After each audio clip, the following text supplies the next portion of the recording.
육신적인 삶을 넘어 영적인 삶이라는 제목으로 여러분하고 오늘 말씀을 나누겠습니다. 2018년도 마지막 설교가 되겠습니다. 내일은 송구 영신 예배가 있죠. 어, 1년 중에 가장 중요한 시간을 딱 하나를 꼽으라면 이 송구 영신을 생각할 수 있습니다. 한 해를 마감하고 새로운 시작을 할 수 있습니다. 이때 우리의 삶을 좀 뒤로 하고 우리의 썩어지는 육체를 뒤로 하고 영적으로 새롭게 결단하는 마음을 가질 수 있기 때문에 그렇습니다. 우리의 잘못된 그릇된 마음들, 습관들을 갱신하고 또 새로운 믿음의 도전을 볼 수 있는, 그래서 이 송구 영신을 하나님 앞에서 하는 것은, 예배로 하는 것은 참 축복이라고 생각을 합니다. 여러분, 송구 영신 예배 때 온 가족이, 또 여러분 주변에 있는 이 복음 전하고 또 전도하기를 원하는 모든 사람까지 동원해서 함께 하셨으면 좋겠고, 제가 작년까지는 송구 영신 예배를 조금 그냥 예배 형태로 이렇게 드렸다면 이 올해부터는 집회 형태로 진행을 하려고 합니다. 그래서 칠판도 사용할 것이고, 또 그동안에는 이렇게 두루뭉실하게 여러분 은혜를 나눴다면 이번 한 해부터는 여러분이 1년 동안 여러분 가정과 개인이 어떻게 신앙생활을 해야 되고 우리 교회가 어떻게 갱신해야 하고 도전해야 되는지 구체적인 말씀을 송구 영신 예배 때마다 나누려고 합니다. 그래, 연초 집회라고 생각을 하시고 부흥회라고 생각을 하시고 말씀 사경회라고 생각을 하시고 송구 영신 예배를 여러분 같이 준비하시고 오시면 좋을 것 같습니다. 이 잠언의 말씀을 이 금요 예배 때마다 묵상을 하고 있는데, 이 잠언 말씀을 묵상을 하다 보면, 읽다 보면, 이제 저는 이제 한 20년째 이 아침에 일어나면 시편, 그리고 저녁에 잠자기 전에 잠언을 읽고 있거든요. 읽으면 이 평소 제가 생각했던 것들, 평소 제가 이렇게 추구하고 살아갔던 그런 가치관과 너무 다른 내용을 보게 됩니다. 오씨, 어떻게 이렇게 살아? 이렇게 이런 것들이 너무 많고요. 그걸 받아들여지기 힘들어서 그냥 이렇게 덮어버립니다. 그리고 이 거부하려는 마음이 너무너무 강하게 됩니다. 말도 안 돼. 어떻게 이렇게 살아? 이런 게 너무 많고, 이건 그냥 성경이니까. 이건 그냥 이 하나님 말씀이니까. 이건 구약이니까. 이거는 우리가 살 수 없는 그런 삶이야라고 이렇게 거부하려는 게 많죠. 근데 사실 그게 맞죠. 왜냐하면 인간은 이 연약하기 때문에, 인간은 죄의 본성을 가지고 있기 때문에 당연한 마음인 것 같습니다. 그렇기 때문에 저와 여러분은, 신앙생활하는 저와 여러분은 항상 이 기준을 두고 살아야 되고 항상 목적을 가지고 살아야 됩니다. 이 기준과 목적이 없으면 우리 삶은 늘 그 자리에나 후퇴되거나 퇴보되게 돼 있습니다. 왜? 죄의 본성을 가지고 있고 연약하기 때문에. 그래서 인간은 항상 기준을 가지고 살아야 됩니다. 이 올해 그 한국 프로야구, 저는 이제 한국 프로야구를 잘 보지는 않습니다만은 저게 특이하죠. 이 언더독이라고 하죠. 이 아주 성적이 낮은 팀이 우승했지 않습니까? 그 감독이 이제 외국인 감독, 이 트레이 힐만이라는 감독님이신데, 이 힐만 감독님이 이 우승 직후에 여러분 은퇴란다, 사퇴를 하셨어요. 여러분, 이건 프로야구사에 없던 일이라고 합니다. 한국 프로야구사에 처음 있는 일이고, 뭐 어디 몸이 아픈 것도 아니고. 여러분, 우승하고 나면 감독이 어떻죠? 그 다음에 이 더 많은 그 연봉을 받고 더 많은, 더 좋은 조건으로 이 새로운 계약을 하는 게 보통 관례잖아요. 근데 돌연 은퇴를 하셨죠. 우승 직후에. 근데 이제 우승하고 나서 은퇴를 결심한 게 아니고, 우승 오래 전부터 이 올해 우승을 하든 안 하든 상관없이 나는 은퇴하겠다 이렇게 했다고 합니다. 그래서 되게 궁금하고 특이해서 제가 기사들을 좀 살펴보니까, 이 어떤 인터뷰에서 힐만 감독님이 이 자기 인생에는 분명한 기준이 있다. 이 세 가지 기준이 있다. 분명한 세 가지 기준. 첫째는 하나님, 둘째는 가족, 셋째가 야구. 이렇게 분명하다. 그렇기 때문에 고민하거나 갈등하지 않는다. 연봉을 수억을 줘도 이 가족이 우선이다. 왜냐하면 이번에 은퇴한 결정적인 이유는 이 당신의 노모, 이 어머니께서 이 알츠하이머 병을 겪고 오래 이제 불편하니까 이 새 아빠, 새 아버지, 이제 어머님이 새로운 시집을 가셔서 새 아빠도 어머님을 돌보는데 어렵기 때문에 그 노모 어머니를 돌보기 위해서 나는 고국으로 돌아가야 된다 하고 그 은퇴 이유를 밝혔죠. 그러면서 자기의 첫 번째 이유는, 이 기준은 하나님이다. 이렇게 분명한 기준을 가지고 삽니다. 그래서 뭐라고 이 인터뷰를 하냐면, 그렇기 때문에 나는 갈등하지 않는다. 단 한 번도 갈등한 이유가 없다. 비교하는 삶도 살지 않고 그것 때문에 건강한 삶을 항상 살 수 있었다라고 이렇게 인터뷰를 하더라고요. 되게 멋있잖아요, 여러분. 되게 멋있잖아요. 왜냐하면 이분에게는 기준이 있기 때문에 흔들릴 이유가 없고 그 기준대로 살아간 것입니다. 그 목표대로 살아간 것입니다. 여러분, 신앙생활을 하다 보면 자기 기분대로, 자기 감정, 자기 마음대로, 자기의 벌어지고 있는 세상에서 벌어지고 있는 그런 상황과 환경대로 신앙생활하는 분들이 참 많습니다. 여러분 그렇게 신앙생활하면 안 되겠죠. 그런 사람들은 주일날 예배를 드려도 말씀을 자기 기분대로, 감정대로, 마음대로 자기에게 벌어지고 있는 상황대로 받습니다. 그렇기 때문에 하나님과 아무런 상관없는 종교 생활에서 벗어나지 못하는 것입니다. 믿음이 성숙하거나 성장하지 못하는 것입니다. 잘하지 않습니다. 갱신이라는 게 없습니다. 내 상황, 내 환경대로 그냥 살아가는데요. 그것대로 말씀을 받아서 살아가는데요. 여러분 우리 세상의 상황과 환경은 영원합니까?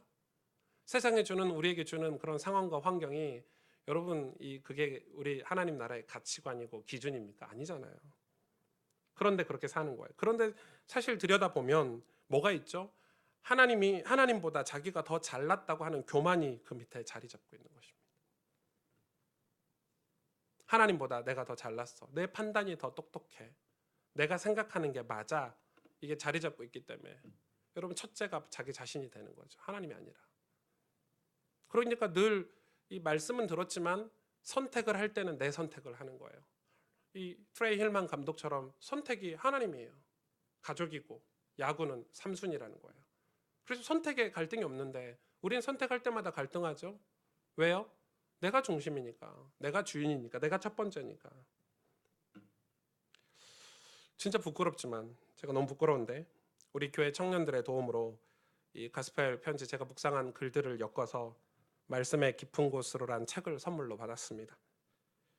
그리고 앞으로 올해 목표는 도서출판 가스펠을 출범하려고 합니다. 앞으로 이 마음 아파하는 영혼들에게 예수님을 소개할 루트로 이 통로로 쓰임받도록 기도하면서 준비를 하고 있는데 그런데 사실 제 가까운 지인들은 다 잘 알고 있습니다. 특히 저희 가족들, 저희 누나들, 저희 형제들은 저를 너무나 잘 알고 있죠. 제가 얼마나 실력이 없고 형편없고 게으르고 머리 나쁘고 실수가 얼마나 많은지. 여러분 문제 많은 불신 가정에서 예수를 믿었기 때문에 예수를 믿고 나서도 한동안은 수도 없이 넘어지고 자빠지고 뭐 머리까지 좀 좋으면 좋은데 머리도 나쁘고 좀 게으른 성품도 가지고 있습니다. 그러니까 그런 제가 책을 낸다 했을 때 오 목사가 뭘 했다고? 오 목사가 뭐 책을 냈다고? 이렇게 많은 사람들이 웃으실지도 모르겠습니다. 그런데 모두 사실입니다. 제가 전도사를 시작하는데 이 설교를 잘 못했습니다. 이 설교를 하려니까 이게 말이 버버벅대고 제가 이렇게 설교한 걸 제가 다시 들었을 때 끔찍했습니다. 그럼 제가 한 설교를 제가 들었을 때 끔찍했다니까요. 도대체 이 설교를 듣고 어떻게 은혜를 받을까 할 만큼 이 설교가 모호했고 말도 버버벅댔고 설교만 못할 뿐만 아니라 제 모든 사역에 실수가 많았습니다. 이 사역을 하는데 말 실수도 너무 많이 했고 이 장로님들 권사님들과 함께 이렇게 현장을 다니는데도 너무 많은 실수를 했습니다. 그래서 늘 창피했습니다. 늘 창피하고 부끄럽고 늘 죄송합니다를 입에 달고 살았습니다. 목사님 죄송해요, 장로님 죄송해요를 입에 달고 이 전도사 초기 때는 한 3, 4년은 이 죄송합니다를 입에 달고 살았던 것 같습니다. 그런데 저는 사실 괜찮았습니다. 왜 괜찮은 줄 아십니까? 그것 때문에 더욱 이 말씀의 은혜를 사모했습니다. 그래서 더욱 말씀을 마음에 담으려고 했었고 더욱 하나님을 의지할 수밖에 없었습니다. 새벽마다 이 교회 새벽기도 와서 엎드려 가장 늦은 시간까지 기도하고 눈물로 방법이 제가 할 수 있는 게 그것밖에 없더라고요. 여러분. 제가 할 수 있는 게 오로지 그거 하나, 하나님 앞에 서는 거. 그리고 더 배우고 노력하고 올곧고 성실하려고 노력했습니다. 저는 무엇보다 매일 성경을 읽고 묵상일기를 썼습니다. 실수한 것들을 기록하고 저의 잘못들을 기록하고 하나님 은혜를 베풀어 주세요라고 제가 복음의 기스가 하나님 나라의 복음 사역의 기스를 내지 않도록 저의 삶을 좀 온전케 해달라고 매일 일기를 쓰고 하나님 말씀을 묵상했습니다. 여러분 다른 사람들은 뭐 사역도 잘하고 말에 기교도 있지만 기교가 없기 때문에 성경을 늘 암송하고 외우고 또 읽고 또 읽었습니다. 제가 할 수 있는 건 하나님 말씀을 그대로 전하는 것밖에 없었기 때문에 사람들은 그 시간이 별거 아니라고 합니다. 배경 없는 것이 능력도 없는 것이 그런 거 한다고 성공하겠냐? 그런 거 한다고 뭐 네가 뭐 대단한 사역을 할 수 있겠냐라고 말을 실제로 저는 듣기도 많이 들었습니다. 야, 오전사 네가 그런 거 한다고 그렇게 한다고 발버둥 친다고 배경도 없는 게 네가 목회적으로 성공할 수 있을 것 같아라고 실제로 듣기도 했습니다. 그러나 그분들이 한 가지 모르는 것이 있습니다. 하나님께서 살아계십니다. 하나님은 살아계십니다. 더욱 저는 성공하기 위해서 그런 것이 결코 아니었습니다. 저의 마음은 온전히 하나님을 사랑하기 때문에 그래서 은혜 받으려고 몸부림치는 것이 부끄럽지 않았고 실수하고 다시 돌아서서 하나님 품으로 가는 것은 어쩌면 당연했습니다. 사람들을 섬기는 것도 마찬가지였습니다. 교회 안에 연약한 사람들이 보였고 교회 밖에 연약한 사람들이 보였습니다. 제 눈에. 왜냐하면 저와 같으니까. 제가 연약했으니까.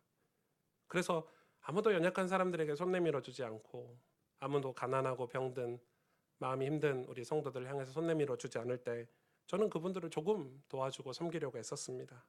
나와 같은 심정일 거라고 생각하니까 더 가까이 가서 보이지 않게 위로해주고 손을 잡아 주었습니다. 하나님을 사랑하는 마음이기 때문에 가능한 일입니다. 목사가 돼서도 마찬가지였습니다. 많은 사람들은 이름을 내려고 하고 높은 곳에서 자리를 잡으면 마음이 변한다고 하죠.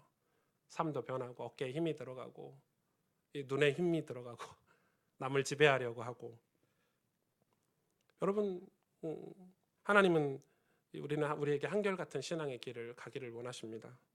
저는 그 열매가 이 말씀의 깊은 곳으로라는 작은 책이라고 저는 생각을 합니다. 잠언서 21장 31절에서 22장 1절에 이렇게 기록하고 있습니다. 싸울 날을 위하여 마병을 예비하거니와 이김은 여호와께 있느니라. 많은 재물보다 명예를 택할 것이요 은이나 금보다 은총을 더욱 택할 것이니라. 이 세상의 가치관으로는 말도 안 되는 논리죠. 말도 안 되는 논리예요. 이 재물을 택하고 은이나 금을 택해야지 무슨 은혜를 택하냐 명예를 택하냐 이렇게 얘기할 수 있습니다. 그러나 사실입니다. 우리는 은이나 금보다 은혜를 택하며 살아야 됩니다. 하나님의 백성들은 세상의 어떤 논리보다 은혜를 택하며 살아야 합니다. 여러분 회사에서 직분이 올라가고 성공하고 여러분이 이 수입이 더 늘어나는 것보다 은혜를 택하셔야 됩니다. 보십시오. 제 말이 아니라 하나님 말씀입니다. 무엇이 맞는지 여러분 인생의 끝을 보십시오. 그것이 한결 같으면 그것은 엄청난 결과를 가져다 줄 것입니다. 그걸 보고 하나님 축복이라고 합니다. 하나님 복을 부어주셨다. 내가 너를 영광스럽게 하겠다. 여러분 생사화복은 하나님 손에 있습니다. 우리의 계획을 가지고 성공하려고 하지만 성공은 사실은 하나님 손에 있지 않습니까? 복은 하나님 손에 있습니다. 복이 어디에 있습니까, 여러분? 세상에 있습니까? 여러분 회사 사장님들에게 있습니까? 여러분 대학 교수들에게 있습니까? 하나님 손에 있습니다.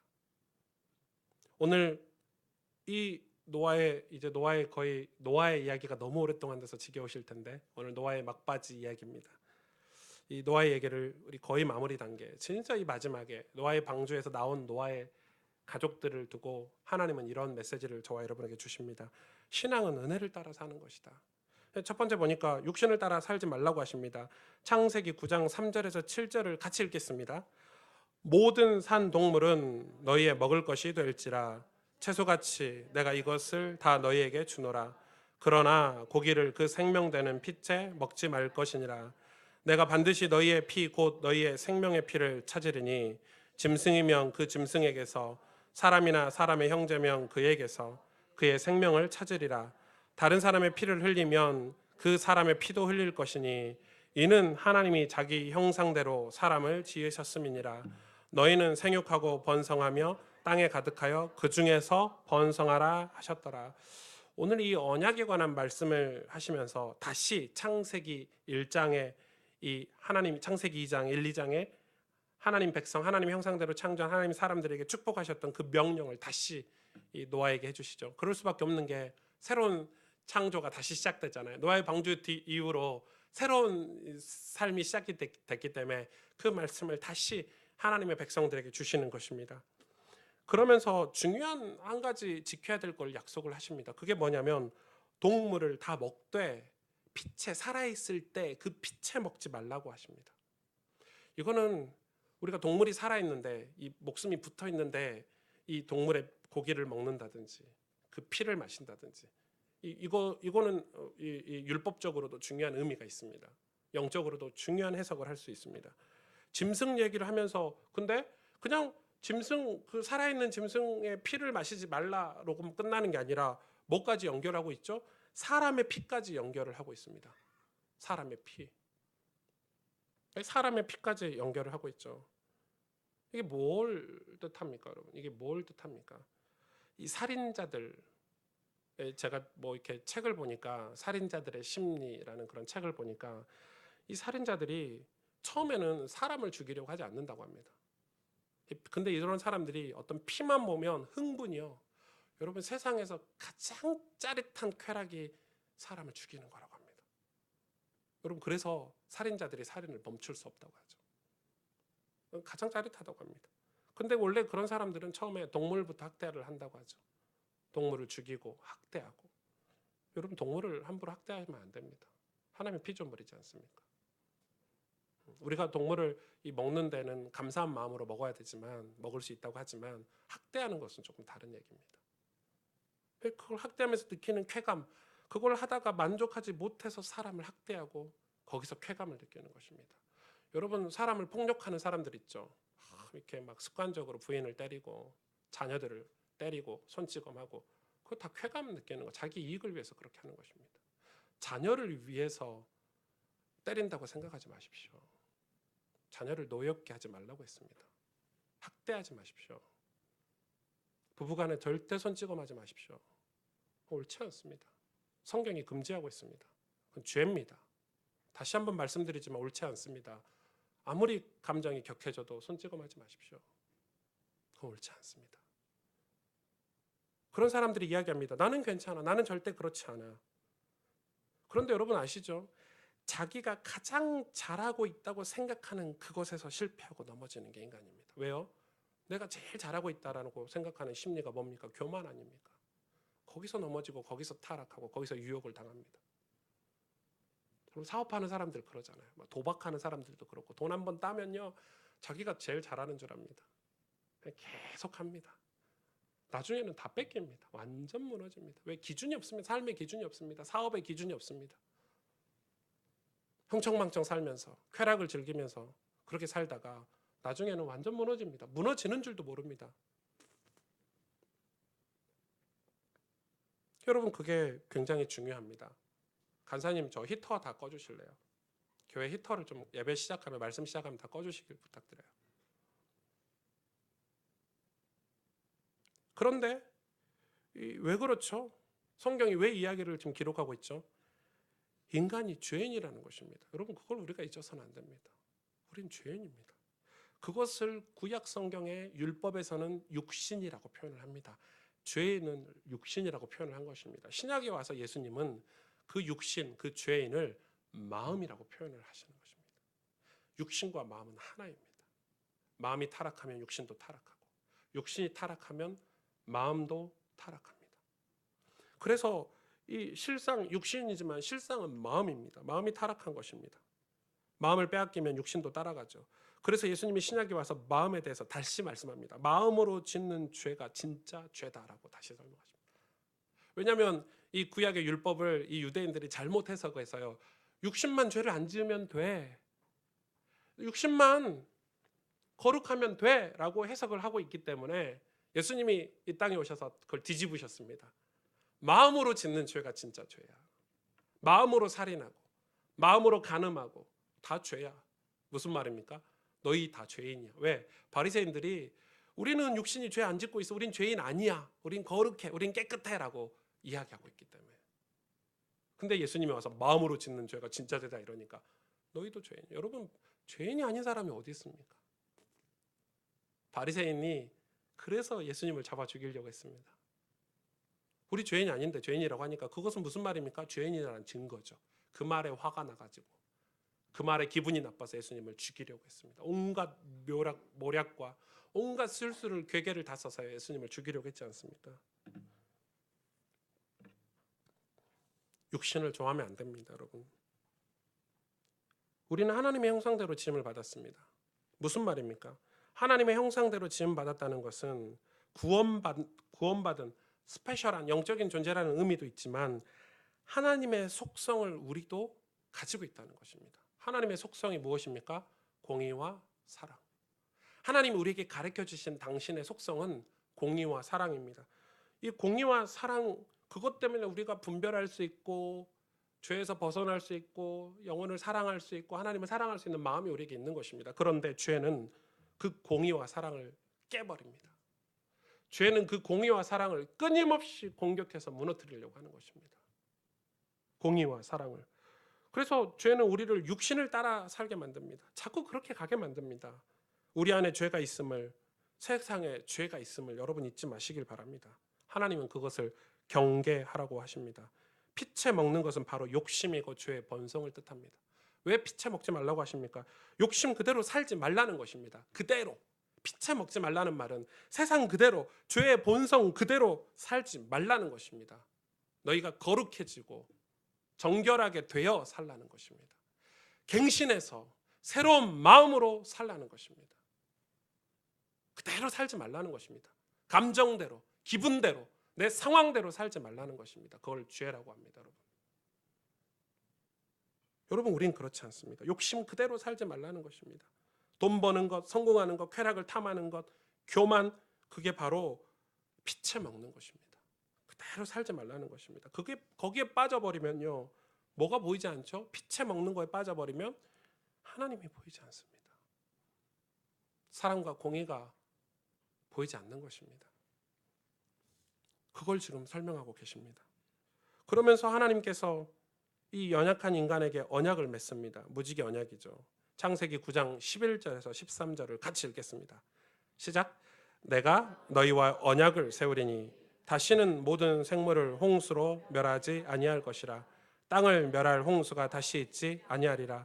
하나님이 이르시되 내가 나와 너희와 및 너희와 함께하는 모든 생물 사이에 대대로 영원히 세우는 언약의 증거는 이것이니라. 내가 내 무지개를 구름 속에 두었나니 이것이 나와 세상 사이의 언약의 증거니라. 아멘. 하나님이 우리에게 언약을 맺는데 이 언약은 일방적 언약입니다. 근데 사실 여러분 잘 아시다시피 일방적 언약은 좋은 언약이 아닙니다. 누가 일방적 언약을 맺었죠? 일본이 우리나라에게 일방적으로 계약을 맺었죠. 일방적으로. 우리가 수락하지 않았는데 일방적으로 맺었죠. 그건 좋은 언약이 아니죠. 그래서 우리가 일본을 이렇게 오랫동안 싫어하는데 여러분 좀 치유받고 우리가 일본을 좀 사랑하고 선교도 해야 되지 않겠나 이런 생각을 하고 있습니다. 왜냐하면 협박과 강요에 의해서 일방적으로 맺은 언약입니다. 근데 하나님의 언약이 그런 일방적 언약입니다, 사실. 근데 이건 굉장히 중요합니다. 좀 다르죠. 이 일본이 우리에게 맺은 언약과 다르죠. 일본은 우리를 침략하고 자기 걸로 만들려는 어떤 악한 동기와 마음을 가지고 맺은 언약이었지만 하나님의 언약은 그게 아니었습니다. 하나님의 언약은 사랑이기 때문에 마치 부모가 어린 자녀에게 약속을 하는 것처럼 일방적인 약속인 것입니다. 부모는 어린 자녀와 약속을 하면서 그 약속을 지키지 못하여도 어린 자녀가 이 자녀하고 약속을 하지만 자녀가 약속을 지킵니까? 우리 한 번도 지킨 적이 없습니다. 영상 이번 한 번만 봐. 네 아빠 한 번만 볼게요 하고 영상 끄면은 짜증내고 그렇습니다. 이렇게 하면은 아빠가 이렇게 해줄게. 한 번도 지킨 적이 없지만 우리는 또 약속하고 또 약속하고. 그냥 아빠는 약속을 지킵니다. 자녀에게. 아빠니까 사랑하니까 그 약속을 다 지키는 것입니다. 연약한 줄 알면서 내 자녀가 연약한 줄 알면서 부모는 그 사랑의 약속을 지킵니다. 여러분 언약은 연약한 사람 입장에서 봤을 때 완전한 사람과 맺어야 진짜 언약이 됩니다. 그렇죠? 완전한 사람과 이 완전한 하나님과 맺은 언약이 진짜 언약입니다. 그래서 인간의 입장에서 그걸 뭐라고 표현하냐? 언약을 은혜라고 표현하는 것입니다. 은혜구나. 왜냐하면 나는 할 수 없는데 나는 가난하고 나는 병들었는데 엄청난 부자가 엄청난 실력 있는 사람이 내가 당신 그 가난에서 벗어나게 해줄게. 그게 진짜 은혜 아닙니까? 은혜. 내가 당신 먹고 살게 해줄게. 은혜 아닙니까? 내 아들 연약한 아들에게 약속합니다. 부모가 내 아들 고생시키지 않고 내가 너를 사랑하고 끝까지 내가 너를 보호하고 내가 아빠가 너 아들을 끝까지 뒷바라지 해줄게. 그건 아들 입장에서 은혜 아닙니까? 은혜죠. 여러분 언약은 우리가 인간이 가치가 있어서 수준이 높아서 수준이 있어서 맺어주신 것이 아닙니다. 원래 언약이라는 거 수준이 같은 사람끼리 맺는 게 언약입니다. 결혼이 그런 거 아닙니까? 비슷한 사람끼리 서로 대화가 통하고 말이 통하는 사람끼리 결혼하는 거 아닙니까? 그런데 우리가 수준이 있습니까? 수준이 없습니다. 만약에 수준이 없는 사람끼리 언약을 맺으면 큰일 나죠. 둘 다 망하는 것입니다. 그래서 수준 없는 사람과 맺는 약속은 한쪽이 완전해야 됩니다. 완전해야 됩니다. 하나님은 실패가 없으십니다. 완전하신 분이십니다. 인간은 그 언약을 늘 깨고 믿음 없고 실패하고 하나님을 떠납니다. 인간의 속성이 그렇습니다. 그런데도 하나님은 그 약속을 기억하시고 지키시고 그 약속을 기억하시고 우리를, 저와 여러분을 버리지 않는 것입니다. 여러분이 하나님 떠나고 맨날 떠나고 방황하고 이래도 하나님은 여러분 안 떠나십니다. 끝까지 여러분 쫓아가셔서 다리를 부러서라도 다시 돌아오게 하시고 팔을 부러서라도 돌아오게 하십니다. 아멘 하셔야 되는데 다리는 부러지기 싫으시죠? 여러분 언약의 사람이 맞습니까? 그렇다면 안심하십시오. 언약이 없으면 늘 불안하고 두렵습니다. 사실 노아가 홍수 이후에 하나님 앞에 제단을 쌓았는데 어떤 마음이었을까요? 두려운 마음이었습니다. 뭐가 두려워요? 하나님이 두려운 거예요. 와, 진짜 쓸어버리셨네. 와, 죄지었는데 진짜 인류를, 방주에서 나와서 보니까요 아무것도 없거든요. 다 죽었어요. 다 죽었어요. 시체 더미가, 여러분 생각해 보십시오. 그 산에 시체 더미가 쌓여 있었겠어요? 안 쌓여 있었겠어요? 가득했겠죠. 오물과 시체 더미가, 동물의 시체와 사체들이, 사람의 시체들이요. 아마 노아는 그거 치운다고 오래 걸렸을 것입니다. 그걸 보고 두려운 마음이 안 생겨요? 하나님이 두려웠죠. 여러분 그때 노아가 아유 나 이제 뭐 먹고 살까? 아 나 직업은 뭘로 해야 될까? 뭐 그런 걱정했을까요? 나 집은 어떻게 짓지? 여러분 그런 걱정했을까요? 음식 걱정했을까요? 뭐 먹을지? 직업 걱정했을까요? 미래에 대해 막막하고 절망스러웠을 것입니다. 심판에 대한 두려움도 많았을 것입니다. 이때 하나님께서 무지개를 보여주시면서 내가 다시는 홍수로 심판하지 않겠다라고 약속하십니다. 무슨 말입니까? 두려워하지 말라는 것입니다. 두려워하지 말라. 그리고 노아의 마음에 안식을 주십니다. 안심을 주시죠. 안심을 주십니다. 성경을 읽다 보면, 여러분 성경을 많이 읽으신 분들은 제일 많이 하나님께서 인간에게 하시는 말씀이 무엇입니까? 두려워 말라.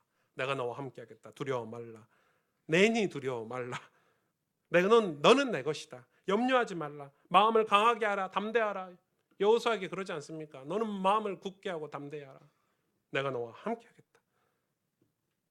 이게 성경 말씀에 가장 많은 비중을 차지하고 있습니다. 무슨 말이죠? 왜 그렇죠?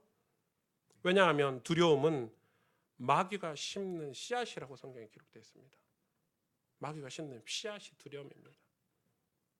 그 두려움에는 형벌이 있다고 하죠. 형벌. 그 말은 형벌, 이 두려움에 형벌이 있다는 말은 반대로 뒤집으면 두려움은 죄라는 거예요. 왜? 형벌이 있기 때문에. 여러분 두려움이 죄라는 거예요. 죄. 하나님은 우리에게 무지개를 보여주신 거예요. 노아에게, 노아의 가족들에게. 무지개는 뭡니까? 무지개가 중요합니까? 안 중요합니다. 무지개가 목적이 아니에요. 무지개는 뭐라고 하나님께서 말씀하셨죠? 내가 다시는 홍수로 너희를 멸하지 않고 내가 너희와 함께 하겠다라는 하나님의 약속의 증표, 증거가 무지개다, 이렇게 설명하고 계십니다.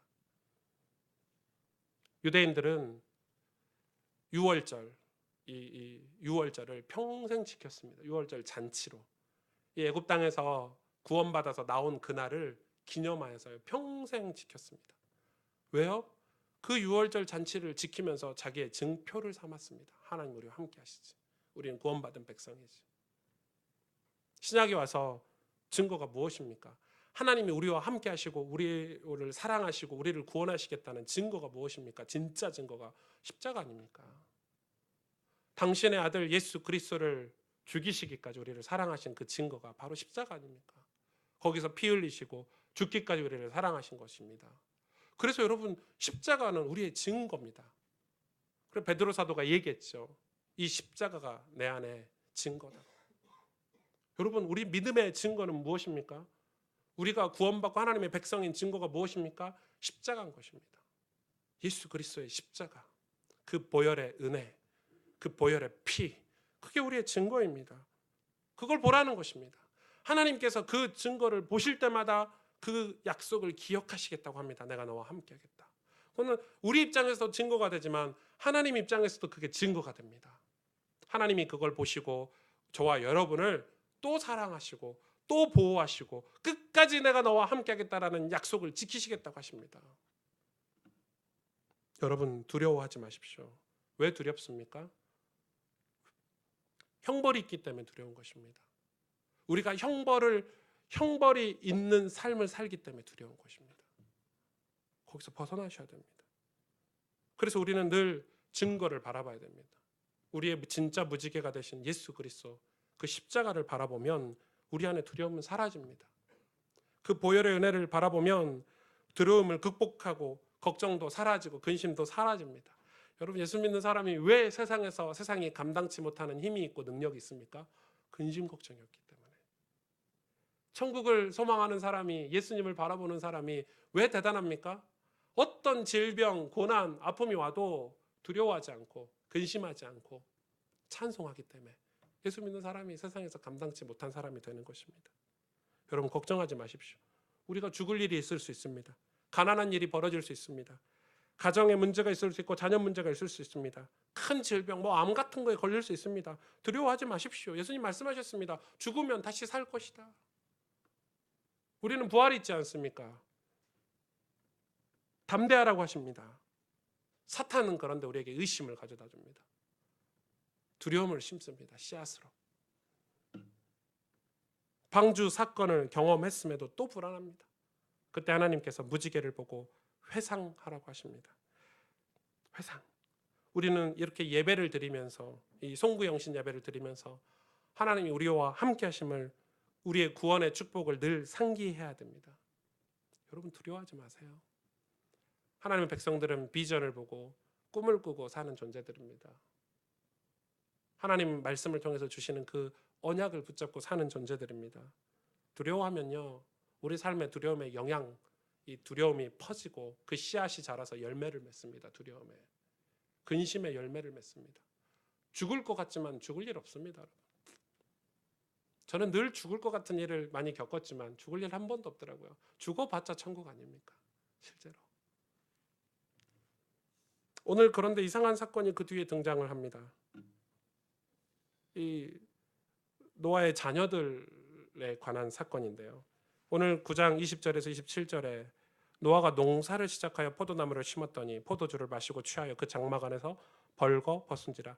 가나안의 아버지 함이 그의 아버지의 하체를 보고 밖으로 나가서 그의 두 형제에게 알림해 셈과 야벳이 옷을 가져다가 자기들의 어깨에 메고 뒷걸음질 쳐 들어가 그들의 아버지 하체를 덮었으며 그들이 얼굴을 돌이키고 그의 아버지 하체를 보지 아니하였더라. 노아가 술이 깨서 그의 작은 아들이 자기에게 행한 일을 알고 이에 이르되 가나안은 저주를 받아 그의 형제의 종들의 종이 되기를 원하노라. 또 하고 또 이르되 셈의 하나님 여호와를 찬송하리로다.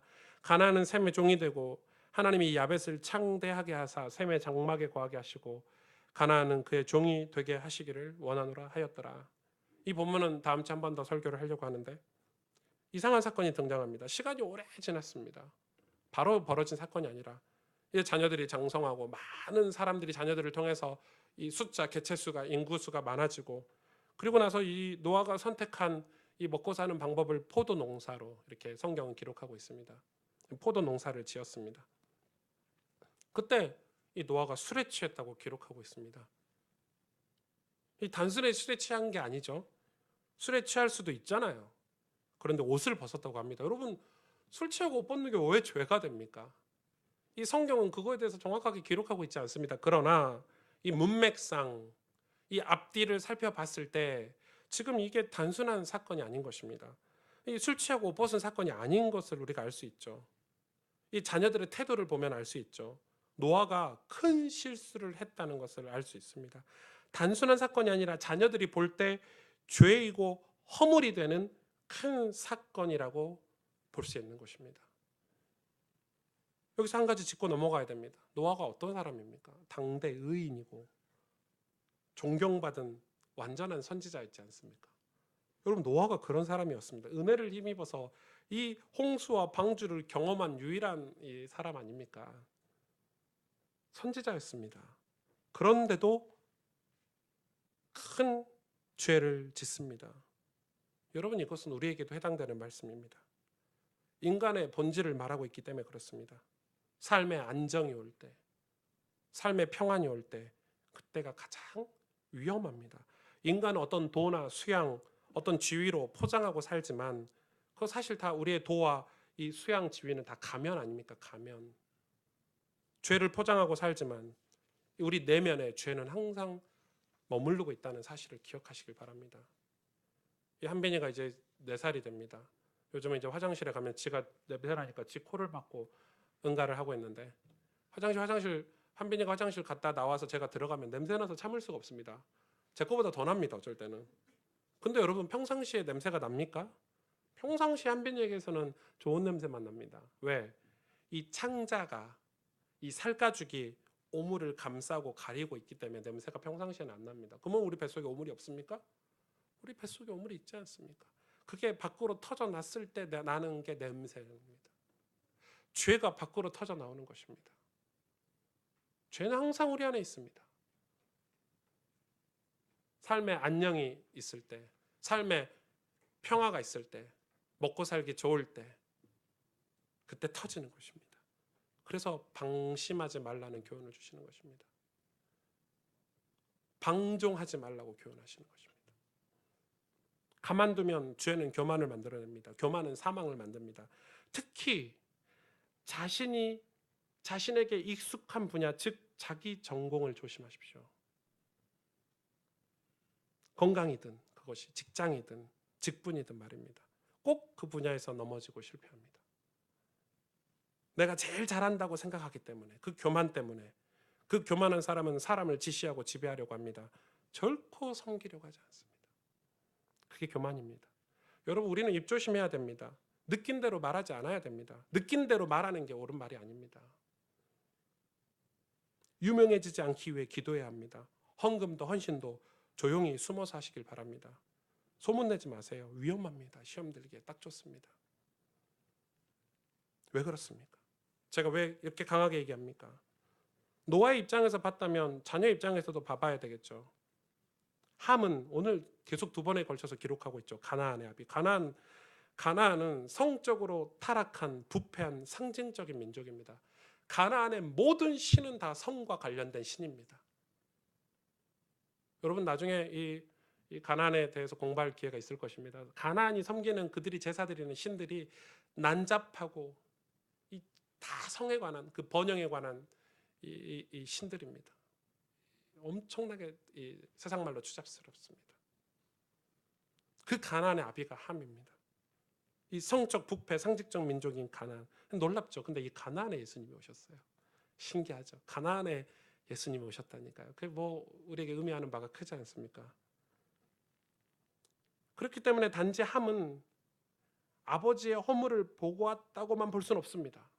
여러분, 예수님을 죽이려고 가늠하는 여인을 이 바리새인들이 잡았지 않습니까? 그런데 가늠하는 여인을 그냥 잡았습니까? 덫을 놔서 걸리게 한 것입니다. 가늠하게 만들었습니다. 그렇죠? 이 예수님을 잡아 죽이려고 가늠하게 만들었거든요. 어떤 신학자는 오늘 이 함이 이 노아 아버지가 이 덫에 걸리도록 만들었지 않겠냐. 그 증거가 무엇입니까? 아버지의 그 문제를 의도적으로 본 것이고 들춘 것입니다. 그러면서 걱정하는 것처럼 하면서요, 자기 형제들에게 가서 말합니다. 아버지의 그 하체를 보고 걱정하는 것처럼 하면서 그냥 나왔습니다. 여러분, 진짜 아버지를 사랑한다면, 진짜 내 부모를 사랑한다면 어떻게 하겠습니까? 덮어야죠. 아버지 조심하십시오 해야죠. 그걸 걱정하는 것처럼, 사랑하는 것처럼, 여러분, 그렇게 말을 함부로 하는 건 사랑하는 게 아닙니다. 막 그런 사람들 있잖아요. 내가 걱정돼서 너한테 하는 말인데, 나 누가 걱정돼서 우리끼리 하는 말인데. 진짜입니까? 진짜 걱정하면 입을 닫습니다, 여러분. 여러분, 제가 저희 와이프의 사생활을 여러분에게 함부로 얘기합니까? 입도 뻥긋 안 합니다. 왜요? 사랑하니까. 다 덮습니다. 어떤 일을 벌이고 어떤 실수를 해도 다 덮습니다. 제 아내인데요. 팔불출같이 보여도 어쩔 수 없습니다. 애처가처럼 보여도 그래야 됩니다. 어디 가서 제가 저희 와이프 얘기를 함부로 합니까? 사랑하기 때문에. 사랑하면 끝입니다. 덮습니다. 제가 걱정돼서, 우리 와이프가 걱정돼서 하는 말인데, 권사님, 장로님, 우리 와이프 때문에 어떡해요? 그럽니까, 여러분? 요한복음 12장 43절, 그들은 사람의 영광을 하나님의 영광보다 더 사랑하였더라. 그러나 셈과 야벳은 달랐습니다. 아버지의 큰 실수, 엄청나게 큰 사건에도 불구하고 아버지를 덮어주었습니다. 부모님을 용서했다는 것이죠. 이거 뭐 어떻게 용서냐? 그의 얼굴도 보지 않고 뒷걸음질 쳐서 이게 덮어줬다 이 말인데, 이건 어떤 의미가 있습니까? 여러분, 여기 있는 자녀들, 우리가 모두가 자녀잖아요. 천국에 계신 부모님이 계실 수도 있으니까 우리가 모두가 자녀잖아요. 여러분, 부모님을 용서하셨습니까? 그것은 더 이상 부모로부터 받은 상처를 가지고 살지 말라는 메시지입니다. 두려움을 가지고 살지 말라는 것입니다. 이제 우리가 예수를 바라보고 이제 예수 그리스도의 보혈의 피를 의지해서 새 삶을 살라는 메시지인 것입니다. 무엇보다 오늘 성경은 그것을 축복과 관련이 있다고 얘기합니다. 함은 영원히 저주를 받았습니다. 그리고 셈과 야벳은 놀라운 축복을 받았습니다. 셈은 축복을 받았죠. 근데 야벳은 더 축복받았죠. 그 셈의 장막 안에 거해서 복을 받는다고 기록합니다. 창세기 오늘 9장 시작할 때 말씀과 같지 않습니까? 번성하고 번성해라, 번영해라, 그 속에서 또 번성해라, 노아에게 얘기합니다. 의미가 있죠. 하나님의 백성으로 세상에서 살라는 것입니다. 진짜 영적인 축복을 받고 살라는 것입니다. 남의 허물을 감춰주는 자는 하나님께서 축복하십니다. 정의란 이름으로 남의 허물을 들추는 것은 옳지 않다라고 메시지를 하고 있습니다. 여러분의 부모를 사랑하시고 부모의 허물을 덮어주십시오. 오늘 이 메시지는 이런 의미가 있습니다. 하나님께서 저와 여러분에게 주시는 말씀이죠. 육신적인 삶을 넘어 영적인 삶을 살라는 것입니다. 더 이상 육신에 머물러 있지 말라는 것입니다. 오늘 말씀을 정리하자면 첫 번째는 우리가 예수님 앞으로 가야 한다는 것입니다. 내 자신을 의지하지 말고 예수를 바라보고 살라는 것이고, 두 번째는 오직 부모 한 분뿐이겠습니까? 다른 사람의 죄를 덮어주라는 것입니다. 그런데 사실 오늘 말씀 중에 진짜 중요한 메시지는 무엇입니까? 육신적인 삶을 넘어 영적인 삶을 추구하고 살라는 것입니다. 그렇게 되는 것이 신앙의 성숙이고 성장입니다. 신앙의 성숙, 예수님을 바라보는 것. 하나님은 우리에게 그것을 말씀하고 계십니다. 우리는 신앙생활 하면서 종종 그 사실을 망각합니다. 일을 해야 합니다. 직분도 감당해야 됩니다. 그렇지 않습니까? 목사는 사역을 해야 되고 교회가 부흥돼야 됩니다. 죄송합니다만은 목사가 교회가 부흥이 안 되고 숫자가 감소하면 우리 교역자들 다 떠나보내야 되고, 이 건물도 유지하지 못하고, 뭐 이런 경제 논리부터 해서요, 세상 논리, 뭐 수많은 복잡한 것들이 제 마음에, 그게 육신입니다. 육신. 그거 가지고 있으면 뭘 망각하죠? 뭘 망각합니까? 언약을 망각합니다. 언약. 내가 너와 함께 하겠다. 내가 너를 통해서 내가 너를 거룩한 성을 만들어서 세상에 복음을 전하는 축복의 존재로 삼겠다. 자꾸 그걸 망각하게 만듭니다. 그렇습니다. 하나님의 구원의 약속, 그걸 잊어버리면 안 됩니다. 노아가 그걸 잊어버린 것입니다. 살만하니까, 이제 이 분야의 전문가가 되니까 방종한 것입니다. 우리 주변에 얼마나 많습니까? 정치인도 경제인도 연예인도 전부 그 전문가, 그 대단한 전문가가 그 분야에서 넘어지고 실패합니다. 왜요? 교만하기 때문에. 그래서 하나님은 무지개를 증거로 주셨습니다. 십자가를 증거로 주신 것입니다. 예수 그리스도를 바라보라고 하십니다. 우리 힘으로 안 된다고 아주 강력하게 지금 메시지하고 있습니다. 오목사, 네 힘으로 안 돼.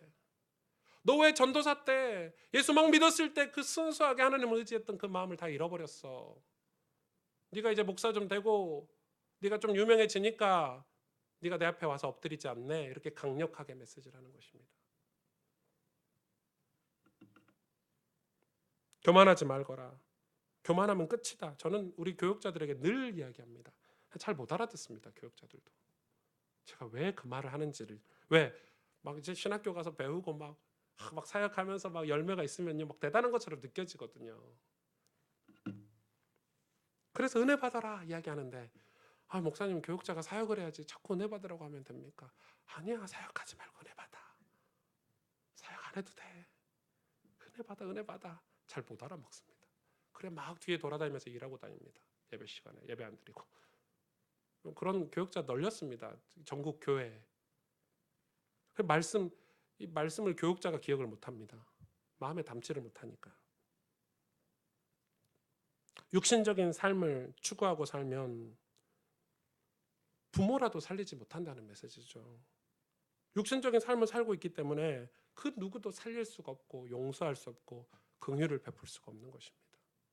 영적인 삶을 살아야 하나님의 마음이 헤아려지고 사람의 마음이 헤아려지고 영혼이 보이고 그들을 도울 수 있는데 육신적인 삶을 살고 있으니까 보이지 않는 것입니다. 제가 개척 초기에 우리 교회에서 다단계 뭐 이런 거 이 경제 활동하면 바로 치리한다고 기억하시죠? 전 가차 없습니다. 그거는. 저는 목사가 다단계 하는 목사님 봤습니다. 목사가 다단계랍니다. 여러분 제가 다단계 한다고 생각해 보십시오. 설교의 다단계가 묻어지겠죠. 아, 우리 교회가 축복을 받으려면 여러분 다 다단계를 해야 됩니다. 이렇게 했죠. 여러분 다단계가 나쁜 건 아닙니다. 저도 다단계 물품을 씁니다. 암 뭐 이런 물건 제일 좋습니다. 치약은 이렇게 다단계를 한다니까요.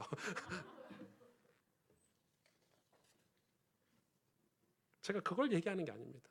구역 예배 가서도 사람들이 있는 곳에도 하나님께 선명한 삶을 살 수 없습니다. 그러면 교회가 하나님께 선명하지 못합니다.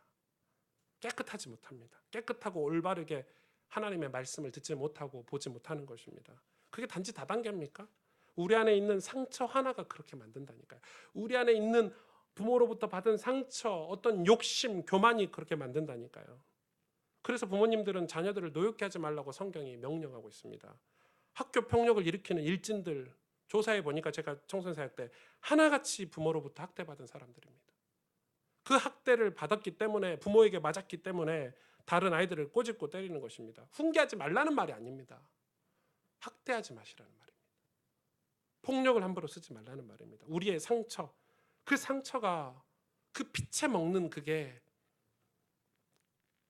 교만을 만들어내고 있죠. 나중에 사람을 살인까지 합니다. 오늘 성경이 말하고 있지 않습니까? 하나님이 반드시 그 피값을 찾겠다고 하십니다. 영적인 삶을 살지 못하게 하는 것들입니다. 그런 것들은. 여러분, 영적인 삶으로 우리가 진입하셔야 됩니다. 여러분 그 자리에 머물러 계시면 안 됩니다. 아주 작은 거라도 도전하고 실천하십시오. 아유 목사님 내 삶이 지금 진짜 개판 같고 내 삶이 이런 삶인데 무슨 영적인 삶 아유 그럴 힘도 없어요. 아니요. 성경 한 장 읽을 힘이 왜 없습니까? 여러분 주님 바라보는 힘이 왜 없습니까? 바라보십시오. 영적인 삶을 시작하십시오. 그래야 복을 받습니다. 그래야 하나님 백성에게 주시는 그 기업 영광스럽다 하시는 하나님의 그 축복을 받습니다. 하나님 우리를 너무 사랑하십니다. 독생자 아들 예수 그리스도를 죽이기까지 우리를 사랑하셨습니다. 우리가 의인이어서 그렇습니까? 아닙니다. 우리는 신앙생활을 해야 됩니다. 신앙생활은 영적인 삶을 추구하는 것입니다. 잠언 30장 7절 9절 내가 두 가지를 주께 구하였사오니 내가 죽기 전에 내게 거절하지 마시옵소서. 곧 헛된 것과 거짓말을 내게서 멀리하옵시며 나를 가난하게도 마옵시고 부하게도 마옵시고 오직 필요한 양식으로 나를 먹이시옵소서. 혹 내가 배가 불러서 하나님을 모른다 여호와가 누구냐 할까 하오며 혹 내가 가난하여 도둑질하고 내 하나님의 이름을 욕되게 할까 두려워함이니이다. 여러분 가난과 부자에 빠져버리면 하나님을 모른다는 것이죠. 에베소서 2장 8절 너희는 그 은혜에 의하여 믿음으로 말미암아 구원을 받았으니 이것은 너희에게서 난 것이 아니요 하나님의 선물이라. 열왕기상 18장 21절 엘리야가 모든 백성에게 가까이 나아가 이르되 너희가 어느 때까지 둘 사이에서 머뭇하려느냐. 여호와가 만일 하나님이면 그를 따르고 바알이 만일 하나님이면 그를 따를지니라. 고린도전서 15장 58절 그러므로 내 사랑하는 형제들아 견실하며 흔들리지 말고 항상 주의 일에 더욱 힘쓰는 자들이 되라. 이는 너희의 수고가 주 안에서 헛되지 않은 줄 알미라. 잠언 28장 14절에 항상 여호와를 항상 경외하는 자에게 복되거니와 마음이 완악하게 하는 자는 재앙에 빠지리라. 말씀을 우리 마음에 담아야 되는데 도무지 담게 하지 못하는 게 무엇입니까, 여러분? 그걸 찾으셔야 됩니다. 찾으셔야 됩니다. 인정하셔야 됩니다. 자존심 상한다고 인정 안 하시면 계속 그것이 여러분 인생을 망하게 할 것이고 하나님 앞으로 가지 못하게 하는 것입니다. 말씀을 마음에 담아야 우리 인생이 복될 텐데 말씀을 마음에 담지 못하게 하는, 하나님의 말씀이 육신이 되어 우리 가운데 거하셔야 그의 은혜와 진리와 영광과 하나님의 영광을 볼 텐데 그걸 못하게 하는 그 상처, 그게 무엇입니까? 그 교만이 무엇입니까? 그걸 여러분이 인정하셔야 되는데 인정을 못하는 것입니다. 왜? 체면 때문에. 그걸 갱신하라는 것입니다. 하셔야 됩니다. 인정하셔야 됩니다. 내일 저녁에 2018년도 한 해를 마감하고 2019년도 새해를 맞이하는 중요한 날이죠. 이 송구 영신 때 여러분 그런 결단이 있기를 원하고 정말 자유하시길 바랍니다. 평안하시고 하나님 주시는 안식을 얻기를 원합니다. 우리 마음에 우리 벗어내십시다. 육신을 영으로 사십시다. 영적인 삶을 사십시다. 그런데 우리 스스로 벗어날 수 없어요. 사실은 그게 상처가 상처인 줄도 몰라요. 사람들은 내가 가지고 있는 교만이 교만인지도 몰라요. 그게 죄인지 육신인지도 모르고 사는 거예요. 그래서 제가 이렇게 설교를 아무리 해도 여러분이 뭔 말이야 하는 게 대다수입니다. 그래서 말씀을 들으라는 것입니다. 왜요? 오늘 잠언 말씀처럼 그 상처가 그 교만이 은과 금으로 둔갑돼서 우리 안에 있기 때문에, 은과 금으로 둔갑돼 있기 때문에, 그래서 그게 나쁜 거라고 생각하지 못하면 은이고 금인데 어떻게 나쁩니까? 뭐라고 얘기하죠? 은과 금을 택하지 말고 은총을 택하라고 얘기합니다. 잠언 말씀은 참 좋습니다. 여러분 매일 읽으시고 자녀들에게 읽어주시길 바랍니다. 마음을 새롭게 하길 원하십니다. 하나님은 우리 마음을 위로하시는 분은 하나님밖에 없습니다.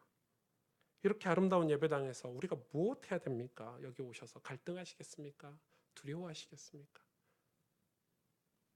서로 미워하시겠습니까? 우리 하나님 앞에 뜨겁게 예배하고 하나님을 사랑하고 그 사랑으로 성도를 사랑하고 이웃을 사랑하기를 원합니다.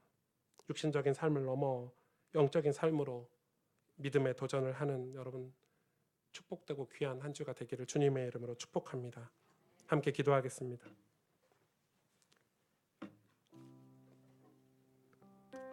주님, 우리가 육신적인 삶을 벗어나 영적인 삶을 살길 원합니다. 연약한 내 자신과 환경을 바라보지 않게 하시며 오로지 나를 구원하신 하나님의 사랑의 증거인 예수 그리스도의 십자가를 바라보길 원합니다. 비록 내가 연약할지라도 두려움이 많을지라도 환경이 어려울지라도 예배를, 은혜를, 예수 그리스도를 기준 삼아 목적 삼아 살아가게 하시어 하나님 앞에 정말 하나님 앞에 인정받는 깊이 있는 영적인 사람이 되길 원합니다. 오늘 짧은 말씀이었지만 하나님 우리 마음에 은혜를 주셔서 우리 마음이 새롭게 되기를 원합니다. 우리 함께 기도하도록 하겠습니다. 하나님 감사합니다. 주님